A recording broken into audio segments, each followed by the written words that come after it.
Da Fresh Morning.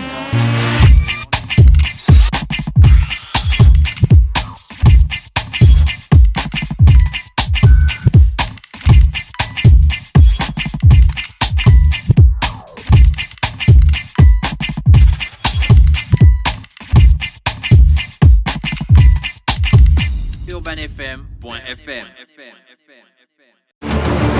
Du 31 mai au 1er juillet 2017, Sismart Sports organise le tournoi de football inter-arrondissement dénommé le Clash.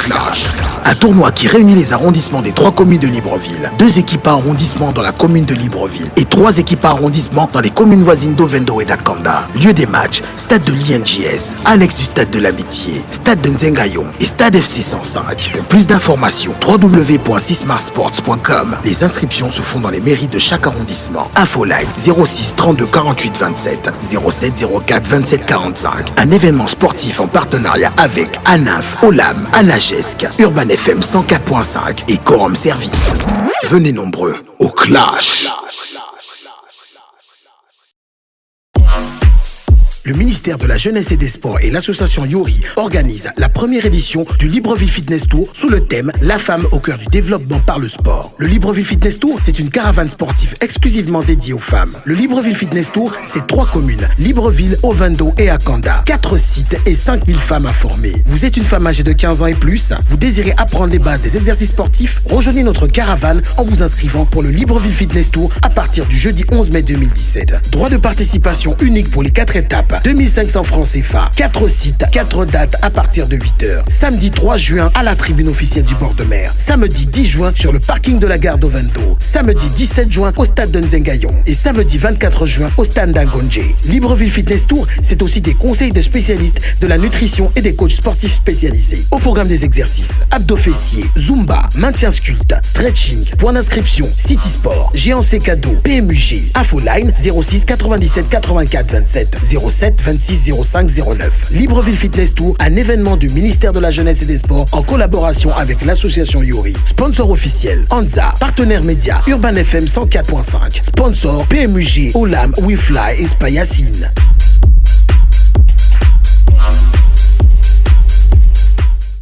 Le réveil matinal le plus haut de la capitale sur la radio. Vous êtes sur les 104.5 Urban FM, la station urbaine, et vous écoutez le Da Fresh Morning, le réveil matinal le plus haut de la capitale sur la radio. La plus haute de la capitale, Stéphane Bivégué est avec moi. Stéphane, bonjour. Bonjour Da Fresh, bonjour à tous. Comment tu vas ce matin? Ça va super bien. La forme. Oui, belle journée. Alors, tu es avec Fanny. Fanny, bonjour. Bonjour. Comment tu vas, Fanny Minza, docteur Fanny Minza? Ça va. Ça va et à la forme? Oui, ça va. Merci d'avoir accepté notre invitation. Avec vous, nous parlons de la journée nationale ou mondiale? Internationale de sensibilisation à l'albinisme. Ouais. D'accord, vous avez prévu quoi comme programme? C'est chaque année maintenant. Je crois que ça fait beaucoup.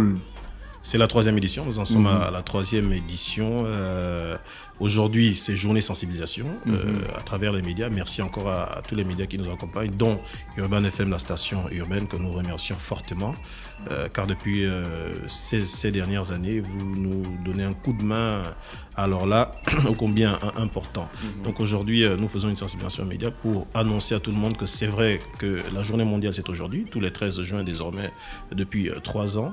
Mais en termes de festivités, c'est samedi que nous allons nous retrouver à notre siège, 6h à Tourabert, à l'ancien musée de la Forêt, pour la sensibilisation physique maintenant cette fois avec la conférence débat qui aura lieu. La parole sera donnée à tout le monde, albinos, parents d'albinos, amis, instituteurs, tous ceux qui travaillent et qui ont le temps de venir ce samedi à partir de 15h, qui travaillent dans le domaine de l'éducation, parce que le thème de cette année c'est albinisme et éducation. D'accord. Nous rencontrons des difficultés, les albinos rencontrent des difficultés dans le cadre scolaire, oui, parce que les enseignants n'étant pas au fait du problème de l'albinisme qui fait en sorte que les albinos aient de facto un problème de vue, et à l'école pour bien d'étudier, pour bien apprendre, il faut bien voir au tableau et autres. Donc c'est l'un des facteurs que nous voulons mettre cette année en exergue au niveau de l'éducation nationale, pour qu'on nous permette une sensibilisation à travers les différents établissements et à proposer des choses qui sont accessibles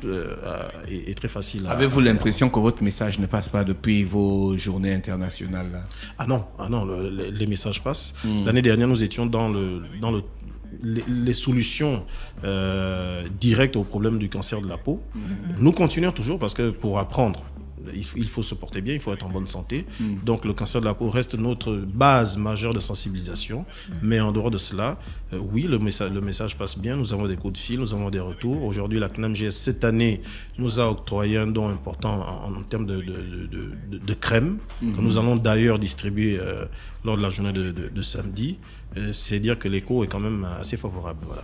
Fanny, est-ce que la science et la médecine évoluent dans le sens de la protection de la peau des albinos?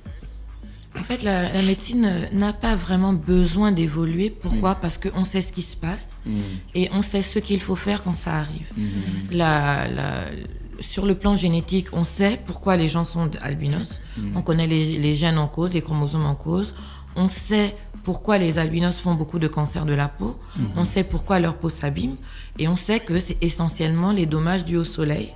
Donc, la question est-ce que les gens ont les moyens de se protéger du soleil pour se protéger de toutes les complications que le soleil apporte sur les peaux dites fragiles? D'accord, merci. Et les médicaments, c'est accessible déjà pour les familles? Justement, c'est ça le problème en fait. C'est que les crèmes solaires sont relativement chères. Les moins chères sont autour de 13-14 000 francs le tube. C'est pas forcément des tubes qui sont importants. Or, la protection solaire, il faut la faire tous les jours. C'est pour ça que nous, on fait de l'information pour dire aux gens, il faut acheter les crèmes solaires, c'est vrai, mais il faut aussi porter des vêtements longue manche, il faut utiliser le parapluie, il faut avoir un chapeau ou une casquette. Éviter de sortir, il faut éviter de sortir à des heures de forte présence solaire. Maintenant, quand on va à l'école, on n'a pas le choix. Hein. Les horaires de l'école sont ce qu'ils sont. Mais pour les autres jours, il faut faire attention, il faut que les parents évitent d'envoyer les enfants sous le soleil. Donc l'information permet de gagner de l'argent et de gagner des années de vie sans maladie. Ah d'accord. Et la stigmatisation, le regard des autres, vous gérez ça? La sensibilisation passe sur ce point-là? En fait, la stigmatisation, on la gère en faisant ce que nous faisons, donc en allant au devant des médias pour montrer des albinos en situation de normalité. Des albinos qui vont à l'école, qui travaillent, etc. Et au niveau des albinos, on leur explique que être stigmatisé, c'est quelque chose aussi où on fait partie intégrante de la stigmatisation, dans le sens où si on a un vilain aspect, où on est tout rouge, où on est trop timide, où on a un comportement qui n'est pas naturel ou agréable, c'est normal aussi que les gens ne soient pas enclins à être avec nous de façon naturelle, parce que si quelque chose est laisse, et c'est la maladie même, de façon générale, la maladie, ça met mal à l'aise. D'accord. Donc, on explique aux gens qu'il faut qu'ils prennent l'habitude de faire ce qu'il faut pour rester en bonne santé et pour avoir une belle peau. Ça participe à l'intégration sociale, parce qu'on est plus à l'aise quand on est agréable à regarder, parce que les gens sont plus à l'aise avec nous quand on n'est pas malade. Donc, c'est un peu comme ça que nous fonctionnons. Stéphane, il y a beaucoup de gens qui viennent à ces campagnes de sensibilisation que vous organisez à votre siège là-bas. Oui, l'année dernière, on a fait salle comble. D'ailleurs, il y en a qui étaient debout parce que c'était très important. L'avantage avec l'année dernière, c'est qu'il y avait aussi des consultations gratuites. Qu'on va aussi tenter de faire aujourd'hui, ça dépend de la disponibilité. Enfin, samedi, ça dépend de la disponibilité du docteur. Il y en a qui viennent, des curieux, des parents, surtout des parents albinos, qui viennent se renseigner, parce que il y a des familles où c'est la première fois. Moi, j'ai peut-être pas connu ça, parce que dans ma famille, dans mon propre enfant, nous étions 3. Mais il y a des familles où un albinos naît pour la première fois, on ne sait pas quoi faire. Et il y a tellement de médecins, de dermatos dans nos familles, que chacun a toujours une solution artisanale. C'est dû à ceci, quand il y a des boutons, il a mangé cela et autres. Or, les études ont montré que dès qu'on évite le soleil, on est à l'abri de tout danger cancéreux en tout cas. Donc, mais personne n'avait cette information dans les années 80, 90, 2000. C'était compliqué. Le tout, c'est d'éviter le soleil. Si vous voyez des albinos qui sont couverts de boutons, qui d'apparence paraissent sales, c'est parce qu'ils n'ont pas cette information. D'accord. Mais peu de personnes le savent. C'est pourquoi nous nous battons tous les jours de dire il y a des produits cosmétiques comme chez vous qui vous permettent on appelle ça, vous appelez ça quoi, le Kwanzaa, ou se poncer pour garder la peau saine, bien fluide. Il y en a aussi chez les albinos, mais il faut tout faire pour éviter le soleil. Il y a des tissus, Fanny, il y a des tissus qu'il ne faut pas porter. Les albinos peuvent tout manger.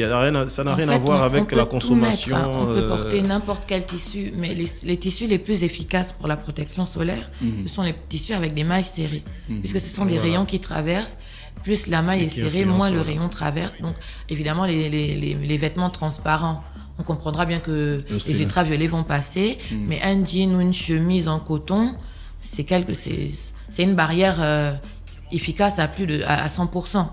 Donc, on peut porter n'importe quel tissu, hein, c'est pas le problème. On peut manger n'importe quoi, c'est pas le problème. À moins d'avoir une allergie personnelle particulière, mais l'albinisme ne nécessite pas un tissu particulier ou un régime particulier, mais seulement il faut vraiment se protéger du soleil.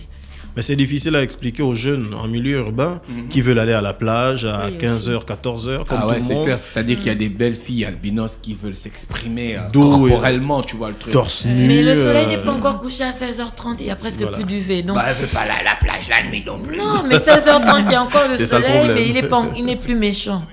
C'est ce qu'on leur demande, en fait. C'est pour ça, les réunions qu'on fait de manière mensuelle, ce sont ce genre de choses qu'on explique. Que, effectivement, on peut pas aller au pique-nique à 13h, mais 16h30, c'est pas mauvais. Et puis, quand les autres arrivent, quand tout le monde vient au pique-nique à 13h, par exemple, il y a la mode des grands chapeaux avec le paréo et puis une chemise. Quand le soleil est descendu, il est 16h30, et ben, toi, tu sors de l'ombre et puis tu fais ta star. Mais au moins, tu as une peau blanche. Et surtout que la peau blanche, quand elle est nette, elle est très belle. Très, ça c'est faut la Donc c'est un avantage que les filles noires n'ont pas, puisqu'elles passent leur temps à se dépigmenter pour nous ressembler. Voilà. Pourquoi nous, on va perdre notre avantage juste parce qu'on ne veut pas attendre 2 heures? Ah, d'accord. C'est compliqué. C'est pareil pour les jeunes hommes qui veulent jouer au foot, qui veulent se balader. Moi, j'en crois souvent en débardeur dans la journée. Il y a un soleil de titan, mais ils sont là, dos nus. C'est des dangers parce que l'exposition solaire très tôt, très jeune, conduit forcément au cancer de la peau à un âge un peu plus avancé. Fanny, la température, l'environnement, un albinos est mieux en Europe qu'en Afrique? Ou bien c'est pareil tant qu'il y a le soleil? En fait, tant qu'il y a du soleil, c'est la même chose. Mais effectivement, le rayonnement ultraviolet est plus important dans les pays comme les nôtres. Ouais. Et puis, nous, on n'a pas d'hiver. La saison sèche, c'est 3 mois. Mais de toute façon, les ultraviolets filtrent. Alors que dans les pays européens, quand c'est l'hiver, la nuit dure plus longtemps. Donc, il y a moins de soleil, etc., etc. Mais il faut bien comprendre que tout ce qu'on sait sur le cancer de la peau, on le sait parce que les Blancs ont le cancer de la peau, puisqu'ils ont une peau claire. Ah oui, c'est vrai. Donc, le cancer de la peau, c'est une maladie que les gens ont aussi en Europe. Ah oui. D'accord, ok. Il y a de la participation financière pour cet événement? Ah non, l'entrée est libre et gratuite. Nous, par contre, on a besoin d'appui financier pour organiser tout cela. On remercie déjà la CNAMGS qui nous a fortement aidés en nous octroyant un bon d'achat de produits que nous avons déjà récupéré et que nous allons distribuer samedi. Mais pour organiser tout cela, on a toujours besoin d'un soutien. Les médias nous accompagnent déjà, c'est une très bonne chose. Et une aide de plus ne sera pas à refuser. Donc samedi, il se passera, vous venez, il y aura la conférence débat. Il y aura... Hormis l'événement là, vous n'existez pas sur la sensibilisation. On ne vous voit pas sur les plateformes numériques comme le Facebook, Instagram pour sensibiliser. Vous n'avez pas un site internet. En fait, on a une page Facebook et on a un groupe WhatsApp. Et sur notre page Facebook, effectivement, des fois, on organise des... Comment on appelle ? Des petites discussions, etc. Mais le fait, c'est la visibilité, obtenir cette visibilité, puisque c'est les gens qui invitent des personnes à aimer notre page. On est à peu près 500 personnes sur notre page. C'est pas beaucoup, faut le reconnaître. C'est quoi le nom de la page? ALBA, Association de lutte pour le bien-être des albinos. Tout simplement, oui. Tout simplement. Page Facebook. Et donc, c'est des choses comme ça qu'on fait. Mais... il faut bien comprendre que l'albinisme, c'est pas non plus quelque chose de très fréquent. Donc, tout le monde ne s'y intéresse pas forcément. Les gens s'intéressent à ce qui les touche. Et s'ils sont pas touchés, par moment...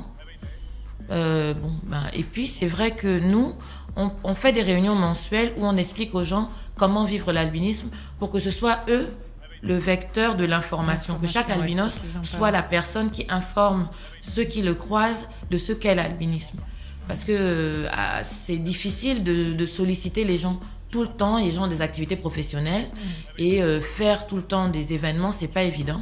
Donc nous, on choisit de le faire autour de la journée internationale de sensibilisation à l'albinisme. Et puis, les 2 dernières années, nous sommes attaqués sur le problème de santé. Donc, en dehors de la couverture des médias, de Facebook, on a dressé un répertoire de certaines petites solutions, on peut les appeler des astuces, pour se soigner à la maison sans pour autant dépenser grand-chose. Et ça, nous les avons distribués aux albinos, aux parents d'albinos qui venaient à nos rencontres ou que nous rencontrons par hasard, c'est selon. Et voilà. Et aujourd'hui, il y a des résultats positifs. Les gens se sentent mieux. Certains albinos que l'on a connus l'année dernière, plein de boutons, aujourd'hui sont sains, sont nickel et sensibilisés. Vous êtes en contact avec d'autres albinos de d'autres pays? À l'intérieur du pays surtout. Oui, certains. Dans d'autres pays. On est en contact même avec des associations d'albinos d'autres pays, notamment le Canada, en France et au Congo. Vous avez des échanges? Cameroun aussi, oui, on a des échanges par rapport à ce que nous faisons. Et nous, on a une approche un peu différente, effectivement, parce que on n'a pas tout à fait les mêmes problématiques à cause des histoires de mutilation des personnes albinos. Il y a beaucoup qui se battent pour que dans les pays de l'Est où cela se passe, on trouve des solutions. Ils ont légiféré beaucoup ces dernières années pour protéger les albinos des pays où ils sont vraiment, où ils subissent un génocide. Et ça, c'est grâce aux associations en international. C'est d'ailleurs ces associations-là qui ont obtenu que l'ONU institue cette journée en 2015. Il y a des pays où on a majoré les peines pour les mutilations des albinos. Il y a des pays où il y a eu une grande vague de procès pour les personnes qui avaient mutilé des albinos qui n'étaient pas arrêtées. Et pourtant, on savait qu'ils avaient fait ça. Il y a beaucoup de choses qui sont faites en international. Mais nous, on a un pays où c'est pas vécu comme ça. C'est plus pernicieux. Donc, nous, les albinos sont en classe. Ils se font embêter par leurs collègues. Ils se sont brimés par les enseignants. C'est ce genre de problème que nous avons. Ils se font embêter par les compagnons dans la rue ou par la belle famille, des choses comme ça. Donc, notre approche est plus sociale, plus intégration sociale, plus éducation, parce que nous vivons une autre forme de violence qui est plus discrète. Donc nous, c'est plutôt là-dessus qu'on communique, mais on fait des comptes rendus aux associations sœurs il y a une plateforme commune et c'est au niveau de l'ONU, il y a une albinos qui est là-bas qui centralise toutes ces activités. Et pour en revenir à ce que nous faisons dans la sensibilisation, on a écrit tout un livre où on dit comment vivre sans couleur. C'est un livre qui avait été édité à 500 exemplaires et qui était vendu à ces cadeaux géants, à la Maison de la Presse et à Mbolo. Et il n'y en a plus. Donc on suppose quand même que les gens ont cherché l'information et l'ont eu puisqu'ils ont acheté le livre. Donc c'est beau. Mais il faut rééditer le livre, il faut réitérer les messages pour que ça continue. Mais on sait que ça marche parce qu'on voit de plus en plus d'albinos tout blancs, de plus en plus d'albinos dans le monde du travail très intégré, très épanoui. Dans le monde de la mode, on en voit. Dans le monde de la télé, de la radio, etc. Donc on sait que ça marche, mais pour les plus jeunes qui arrivent, pour les parents démunis de demain, il faut continuer le travail. Là, cette année, au cours des réunions, c'était le problème à l'école qui est revenu comme les plaintes les plus récurrentes. C'était des enfants qui étaient quand même bien pris en charge par leurs parents, mais à l'école, le fait qu'ils ne voient pas n'était pas pris en compte. On veut leur donner des lunettes qui ne les aident pas forcément. On les met au fond des classes, on les expose au soleil, on les punit dehors, aller débrousser, aller ramasser des papiers, tout ça. Ce sont des choses qui ne sont pas connues par le collège enseignant et qu'on diffuse. Et on sait qu'au fur et à mesure qu'on le dira, on verra maintenant plus d'enfants qui seront devant en classe, qui ne seront pas exposés au soleil par les enseignants, qui ne seront même pas exposés au soleil par les parents, etc. Parce que on le dit, on le redit. Et effectivement, il y a toujours des choses à faire, mais on pense quand même qu'on est sur la bonne voie. Je pense que si la CNAMGS a fait un don qui a permis d'avoir plus d'une centaine de crèmes solaires, qui a pu faire acheter des crèmes anti-cancer, c'est parce qu'ils ont vu l'étendue de l'action et que les effets se font ressentir. Il y a plus d'albinos qui consultent. Il y a plus d'albinos en bonne santé cutanée. Donc je pense qu'on peut être quand même satisfait. Merci Stéphane. Merci Fanny. Donc c'est samedi, ce samedi, oui. À 15h à Ton Abbé. Ancien musée de la forêt, oui. Ancien musée de la forêt, à partir de quelle heure? De 15h. De 15h, oui. 15h précisément, on démarre les hostilités. Tout le monde est convié, les instituteurs, ceux qui s'y intéressent, les parents d'albinos surtout, et les albinos aussi. D'accord, donc la page Facebook, c'est Association de lutte pour le bien-être des albinos, voilà. ALBA, @alba 241. Vous avez un numéro de téléphone pour vous joindre, pour ceux qui veulent participer?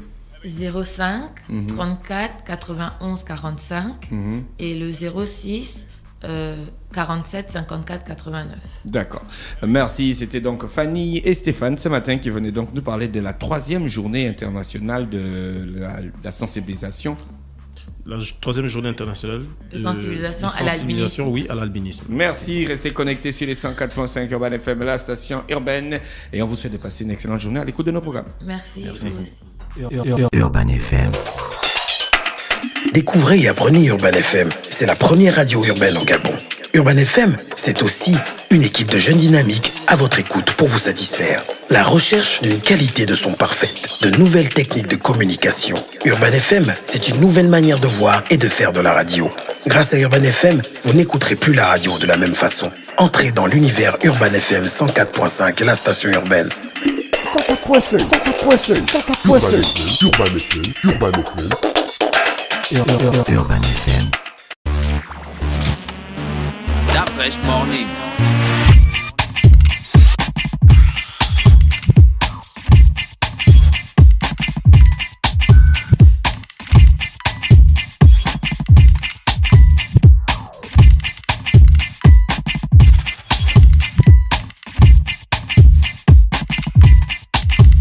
UrbanFM.fm